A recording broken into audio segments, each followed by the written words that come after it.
BrosTalk.com.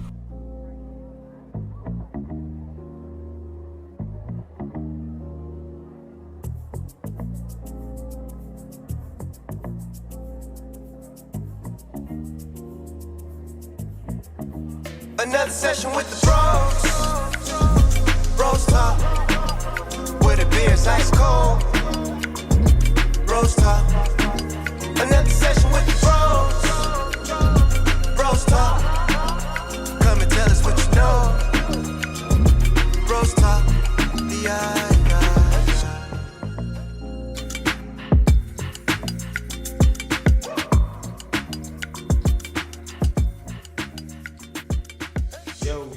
Yo, what's going on out there, my people? It's Bros Talk. Got your boy T-Broski in the building. Got my main man King DanO with me. What it do? Hey man, got a homie in the house with us. Man, go ahead and introduce yourself, player. You already know. It's Cory Mo. Man, appreciate you coming through. Man, we sipping on this good old golden white cognac. Some real good stuff, man. You should get you a bottle of it if you're in H-Town. Somewhere on the East Coast, man. Catch you a bottle of that there. But anyways, I'm gonna jump right into it. We gotta give the Balls brothers and they dad they props, man. You gotta give them they props, man. They balling out.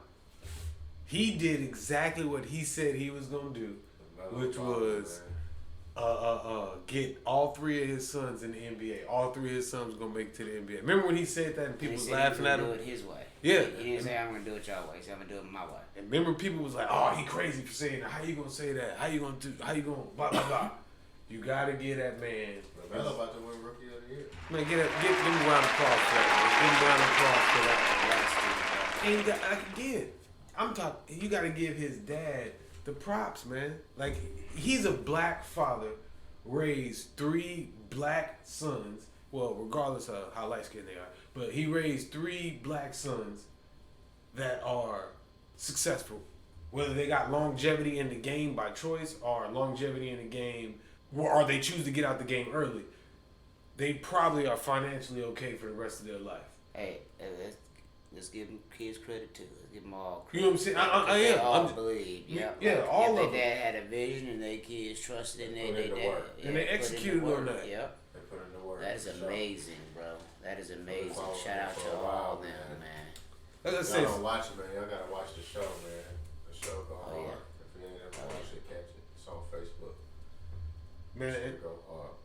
but see, that makes me think It's like, a good success story. does all the people that doubted him, do they see it in a different light now, or are they still standing on he was just bad the way he Don't matter handled what it? they think. It really don't matter. They ain't gonna say anything about it. Man, they can't come out and recant the statements. Like, they can't come out and do none of that. The thing is, they continue to keep it pushing. And they'll continue to hate. They'll continue to drown out and try to make anything that he does bad. But they got to cover his sons, because his sons are doing great. Yeah. Man, you can't say nothing bad about it. If you watch LaMelo play, just like what Donovan Mitchell said the other night, it wasn't a play or wasn't a time they didn't see that kid smiling while he was out there. Like he is enjoying. Lonzo's playing amazing. I think when Jello finally gets a shot, Yeah. you know, he He almost. made a mistake and it's holding him back, and I think his health was holding him back too. And then COVID too, it stopped a lot of progress for a lot of people. You know, He didn't get a fair shake with Detroit. So these kids is being judged on these different levels because of their success during sports. Should you be held at a different level? Because even when we play football, you got to dress a certain type of way. You can't we couldn't wear like regular shirts on game days. You had to wear like the football shirts or the dress up shirts. Should that be the standard? Is that okay? Yes, in my opinion, yes. Why? Because the main goal is we wanted to show a certain type of professionalism, regardless of how you look at it.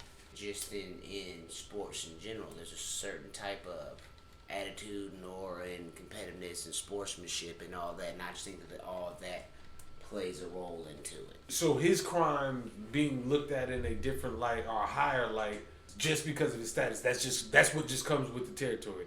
Even though he's a student in high school or something. Well, it also comes this way too. So like, it's a certain level of dedication that sports organizations ask for, and these kids or players, they sign up for this certain level of dedication that they're gonna give. If you're willing to jeopardize that over a pair of glasses, then what the hell are you doing here? You know what I'm saying? In the first place, as a coach perspective, You know what you signed up for. looking at it as a kid perspective, yes, you make stupid moves. You know, he wasn't banned from the team. He was punished. He was suspended. You know, he chose to leave school. But, you know, he was going to get a suspension and then hopefully be able to rejoin the team. That's what you do for the kid's perspective, punishment-wise. But, yeah, come on, man. It wasn't like you didn't have the money. Yeah. You just made a stupid mistake as a kid. No, he said he left his wallet at the hotel. Exactly. Wasn't like he bullshit, didn't have the money. Or even if that was, still, you don't take them.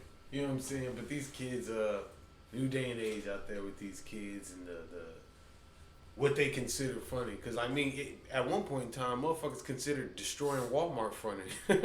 Yeah.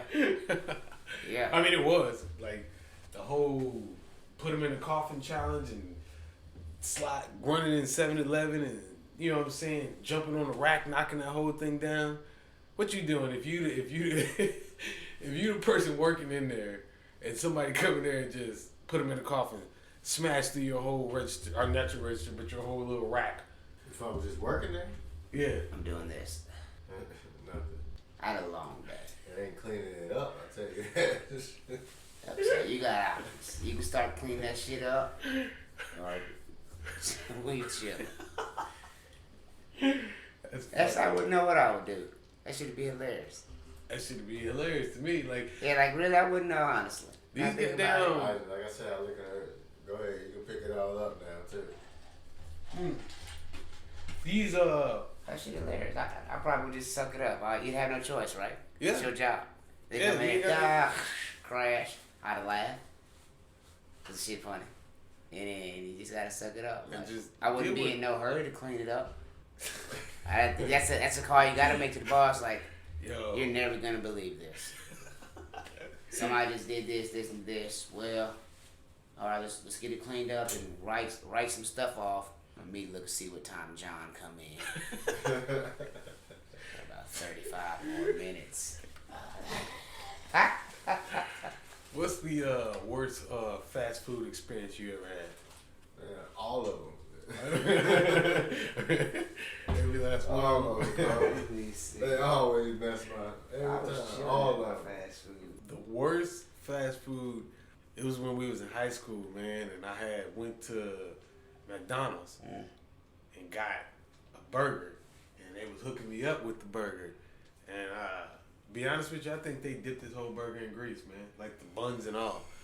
Man, when I got it, it had so much like grease coming out. I was so hungry, I just ate it. You know what I'm saying? I like wiped it off and I ate it, man. But you gotta put that one back on the counter. yo, I was immediately started throwing up, like immediately. I remember we was on our way to El Paso for a job, and pull up to McDonald's. I ordered simple, like 2 double cheeseburgers, 2 McChickens, you know, some value fries. We on a roll, so I'm just trying to kind of stack up a little bit. And when I tell you, I had the video. You remember the video, bro? Yeah, you sent me the picture of it and stuff. Yeah.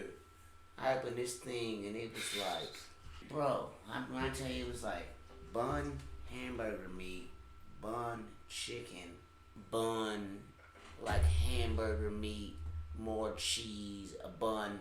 On one? Yeah. That shit was insane. I didn't think nothing of it. We all getting gas and stuff. I put it in the car. We laughing and joking. I'm smoking my cigarette. We mashing down the road before I even realized. I opened it up. I sent the video, everything like, what the hell? You can't even ask for that.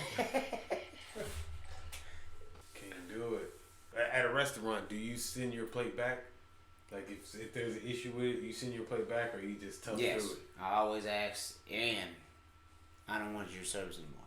So you I done? say I'm not getting no food back to eat. So you just get you send your plate back for them to bring it back to me to eat it. Right. Yep. I'm just gonna ask for like a refund, and we're good. Oh, you can have it free. You can put whatever you want to in a bag and try to. It's going straight in trash. I'm not walking out of the door and it's trash. I do the same thing. Some people say that's ignorant to do that. Like, what is they gonna do? Mess up your food? Like, do something to it? Yes. Yes. Well, they might have did that before, and that's what motherfucker told me. Well, they probably did that to the first one. Then you ain't never gonna know.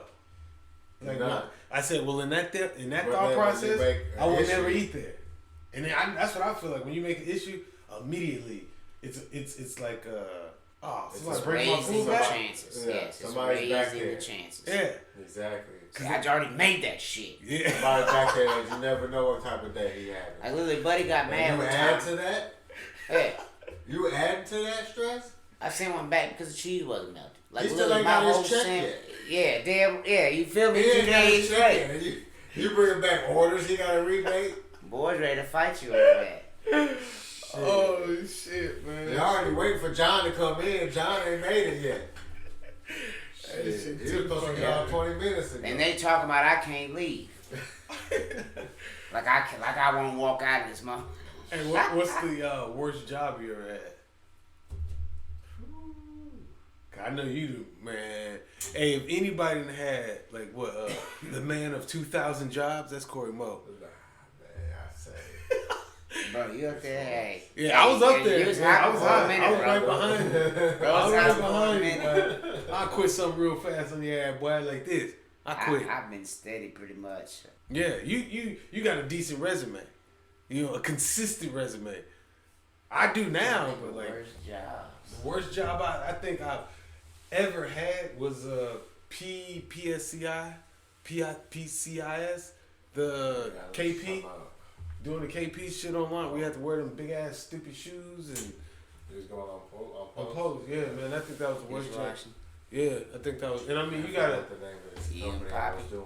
Me and Poppy, yeah. I remember that because I couldn't get on. ACs. That was the worst. Where was I at? I couldn't. You had a job. I know. I was trying to get on. I thought. Yeah, for a second job, but you didn't make the whatchamacallit, like they had an orientation type thing where you just gotta come get orientated. You gotta come and get orientated and then you just hired. But I forgot. I was still at. You was at Roosevelt. Yeah.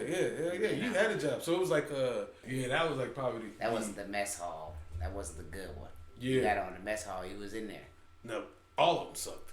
I thought it was one that gave Asher some good cash back in the day. Not the mess hall paid pretty well, but it wasn't like. I worked at the mess hall. Well, a dining facility. I guess what they call that, a mess hall. It was in the all whites. Yeah. Green hat. Yeah, man, I hated that shit, fool. I hated that shit, dog. Like, I hated that job. Climbing in these ducts, cleaning these ducts at these public buildings and state buildings out in Austin. Working there, yeah. Working overnight, climbing through these ducts. That shit hilarious. That was Mission Impossible. Boy, out there climbing. Now, the pizza place was cool. I remember hooking you up. We used to come scoop me up. Oh, yeah. Fresh pizzas, right out. You out. work there, too? Fresh pizzas. Cut them extra large, too, on them. Mega food court. So, bro used to give me the hookup on the pizzas, right? So, one day he gave me a coupon. He gave me a stack of them. Like, you get a slice of pizza and a medium drink. A large drink for like $1.99 or some shit like that. One slice of pizza is $2.99. Yeah. And the large drink it was like $2.90 something. So it'd be like $5 for a pizza and $5-6 for a pizza and a drink, right? So I'm getting all that for $2, literally.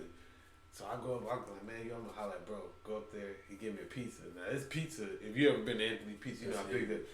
Yeah. The pizza is hanging outside of the pizza box. Cause I'm starving. It's fresh. It's fresh. I have to throw the whole pizza away anyway. So I get the slice, I bite into it. I told him immediately. Listen, what I just said. I told him it is. He was coming out and I'm cutting it. It's fresh. Bro, it's fresh. Just for him. I knew it was coming just for him. It's fresh. Extra big slice. Whole thing going in the trash. I'm closing. Yeah. Immediately, I bit into it. You know how like a pepperoni has a cup? That shit stuck to the top of my mouth. That cheese was so hot. Yeah, I got it out or whatever like that. I'm laughing about it till bro cracking up. Like hours later, I can still feel the welt in my mouth from the damn pepperoni slice, man. So that wasn't the best slice ever. That shit was good, man. That shit was good. Wow. That shit was good. But you know, we all worked at whatchamacallit, that TechWise, yeah. We all training the soldiers. Hell yeah, we did that, man. That was pretty cool. That wasn't the worst job. That was pretty fun. Well, bro, it was some miserable days. I remember they dropped us off from nowhere, man. You was like, sit here. Yeah, that was crazy. Literally, then I thought they was gonna take me on a helicopter. I was so excited. Yeah, some good times working there, man. That was only like the scenarios used to be fun. Hell yeah. Those times in life, do you think they're gone for like the younger crowd, or do you think they do that with? Cause ain't nobody, bro. We used to show up like I work here. Yeah. Huh? Yeah, I work here. Yeah. What? We went. I worked 8 hours today already. We went and got them jobs. Like, Yeah, they were done. I'm hired already. Where your name at? Right? You see my ID again? Put it on this piece of paper. Then which one? Right here. I'm saying like we in this line. We getting on this bus. Yeah. I'm saying, so do y'all think like maybe that's transition to Walmart or not? Maybe not those tactics, but kids ain't out there getting it, man. They ain't there. You don't think the hustle is there to grind and go get no shit like that? I think it's a different thing. More parents. I don't know if it's even that. I say more parents are more established or more. I don't know. Well, now the grind is different. I mean, it's like, yeah, they got a whole different avenues, so like media and stuff. So think about how hard it was just for us just to record anything that we did. Yeah. So with that being said, as parents, because we're all parents, do you think that spoiling your kids is non-beneficial to them, or is it I'm just doing what I can because I can for my kids? No, you spoil your kids, but you still teach them their core values. Like, Okay. I'm spoiled up. I spoil my daughter the most I can, but I'm instilling my core values into her, hoping that she takes whatever she takes, soaks it up, and continues to add to our family legacy in life or whatever. I mean, what's considered spoiled? I mean, do they want for things? I mean, they do. They don't get everything they want. You know what I'm saying? I try to. And I don't mean not every single thing. I mean like, do they have? My Do they want? My kids don't have to want for nothing. Okay. You know what I'm saying? So if that term spoiled means that my kids don't have to want for nothing, then that term, yes, that they're spoiled. Some people would consider your kids spoiled because they got everything. They don't have to want for nothing. Right. You know what I'm saying? Like they'll say oh man, you didn't grow up like that because you had everything, bro. You grew up with two families, a mom and a dad. You had everything. You had nice shoes. Let's say that your family's rich, but no matter what, you waking up, you clean the house, you're doing the dish, you have chores, and you're earning the money. Some people might see that as spoiled. Well, they might not see. They just see your family having money and benefit, but they don't see the hard work. So that leads me to my next part of this question. Is helping your kids. So if your kid is 18, 19, 20, 23, whatever years old, and you're still supplying them with money or paying for stuff for them or whatever you're doing, do you feel like it hurts them or helps them? I think it's That's tough. That just goes back to what you're saying about the core values. If you're installing the core values to them, then you're just hoping they're making the right choices down the line. So if you want to spoil your kids, I think that's just a part of life. Like I think personally, there's a difference between a boy being spoiled and a girl being spoiled. Because I feel like if you spoil a boy to the point where he's outside your house and you pay for stuff for him, you catch him every time he fall, you don't never let him bump his head. He don't try to go out or he may try to go out and bump his head, but he's always calling you, and it's always, well, I got you, or you know what I'm saying, I'm gonna take care of, or whatever the case may be. Yes. I feel like you're not teaching, and not necessarily, you still may tell him about core values or how to live or what's righteous to do, but if you're catching it every time, then where's I feel like you're just making him not necessarily a weak man, but I guess a weak person. You know what I'm saying? Because where does his fortitude comes in to fight for his family? Yeah, like where does his survival tool. His survival instinct. Where does that come in? Because if you're catching him every time, then he knows that there's a safety net, regardless of what bridge he jumps off of or however he plays life. There's a safety net for him. But on the other foot, you have a daughter that's in the same situation. You catch her every time. You know what I'm saying? You do her the same way. But I feel like it's not as detrimental to her because ultimately, and I don't mean to sound so sexist or nothing like that, but a woman is she's gonna be a wife. So she's gonna be in the house. She's gonna not necessarily in the house, not working. I just mean her job is to nurture, right? So for her to say, you know, I'm a nurturer, or I'm pregnant, I'm gonna take a couple months off, or whatever the case may be, for her to be taken care of, it's okay. You know what I'm saying? Like that's ultimately what you want. You want somebody that can take care of her. So no, you're right though. I mean, that's the way that I look at it too. You know, the same way as in bro, in today's world, like, just as a man, you want to be a provider and you want to be able to, like, I don't want the help all the time. You know what I'm saying? Like, I don't mind seeing your lane, but at one point, like, hey, you helped me reach to here. Thank you. I got it. You taught me the way. It's my turn. I want to branch out, provide. You taught me how to be a man. You raised me right. That should be a lot of people's goal. Well, that's how I was raised. You know, some people aren't raised like that. So I guess it all goes down to the values. Now thinking about it, I think that if there is no thrill or no urge to move forward in life, like if my kid is stagnant, not doing shit, this is just who they are. Like they fell in every class in college, but I'm paying a shitload of money and all this type of stuff for it, regardless male or female. I don't feel like that's beneficial for me or for that child.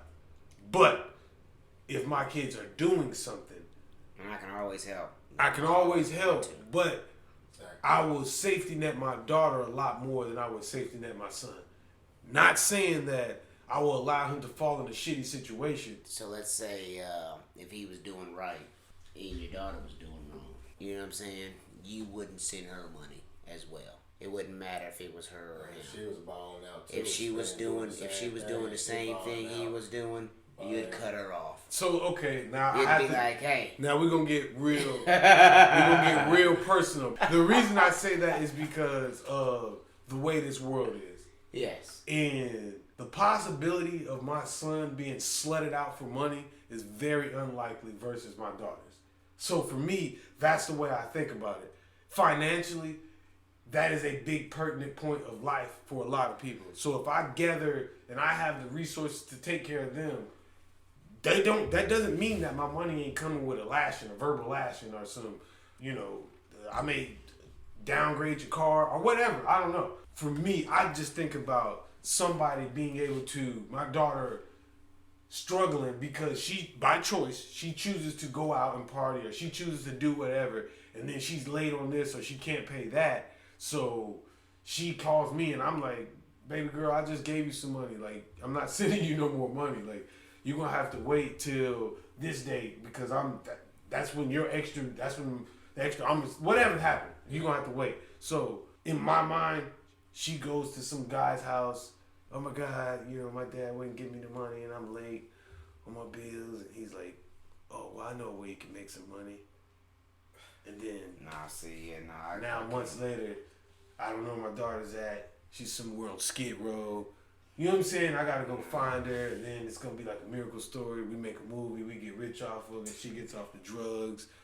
You know what I'm saying? Like that could happen. Nah, I can't. But I'm just saying, like that's where my mind takes me. So for me, that's why I always would want to put that safety net for them. And I feel like it maybe that's a shitty way to think. Maybe that's not the way to go about it. I'm just a protector. It's not that I don't want to help my son out. There's gonna come a point in time that your son is gonna look at you, and you might have to let him know. Oh, when he smells himself, it's too easy, man. I know some quick moves, brother. The first time he do it, I'm gonna fold him up. That's all you gotta do. See, like kids is thinking. Little do you know he been training jujitsu and he ain't training shit. I know what he doing. I see. You call him bro. Hey, he ain't training nothing. So I looked let me tell you at something. his history on his YouTube. Oh shit. He do be watching some random ass videos, so he might know a little move or two. But see, this is different. Kids be thinking, oh man, you punch somebody in the face, you knock them out. You ever chop somebody in their throat? Bro, you ain't doing nothing, man. Nah. You ain't doing nothing. You Somebody about, chop you in your throat, you can't swallow, you think you're about to die immediately. You learning about why you can't. Why you can't swallow? Your whole shit fucked up. Man. That's all you hear. You catch somebody when they take a deep breath in and then try to exhale, you hit them right up in their, it's called a urethra. That motherfucker is behind your sternum. You gotta hit them right up in there. Isn't that your journal? Yeah, man. So yeah, man. I can't wait till my kids grow up. You know what I'm saying? See what they be like through life and see what they issue out to me, because I know they're gonna issue out some Yep, if I got it and I big can, ass bills and headaches. If I Spoiling them up. If I can, I'm gonna do it. You know, the rich kids jumping off the yachts and stuff. Hey, If you enjoy got it, life, be a kid, man. if you got it, if I got the yacht, I damn sure gonna let my kids. Ain't nothing like seeing joy in your kids' eye, and they get joy from the smallest things in life to the biggest things. So. Oh, and let's put this out there. No respect for anybody out there not taking care of their kids with the possibility of taking care of their kids, man. Got to take care of the kids. You gotta take care of them kids, man. They didn't ask to be here. It ain't no punishment to them because you and your baby mom don't like each other. You do what you can to get around. I would shout out this brother, but I ain't gonna shout him out by name. But he be posting a lot of shit about what he be going through, and he be trying, and that's what it looks like from the outside. So I know there's different stories for everybody, but ultimately what I'm saying is do the best you can for your kids. That goes for a man, that goes for a woman. Stop holding these babies as weapons towards a man because stuff didn't work out between y'all. He cheated on you, he left you, whatever's going on. I dig it, you hurt, but the kid ain't got nothing to do with that. Let him be a father. You stick around, you be a good dad for that baby. She gonna be a good mother for that baby, and then y'all go from there. Yeah, but it's so much easier when everybody's working together. It's amazing. It's a blessing, you know, being able to see your kid and just have a good time with them. You know, it's a blessing. So before we get up out of here, man, anything you got, Cory Mo? That's it. Like you say, support is free. What about you, King DanO? If you feel it, safe. Yeah, man. If you out there, be safe, man. Don't drink and drive. But if you gonna drink something and sit around the house, it might as well be that golden white. You feel what I'm saying? Go and get you a sip of that golden white cognac. If you're in H-Town listening to this, go out to your store and get one. If you're on the East Coast, go get one. Man, shout out Golden White. Shout out Juice Brown Clothing. Hey, this T-Broski with BrosTalk. We out this bitch. Another session with the bros. Bros talk. Where the beer's ice cold.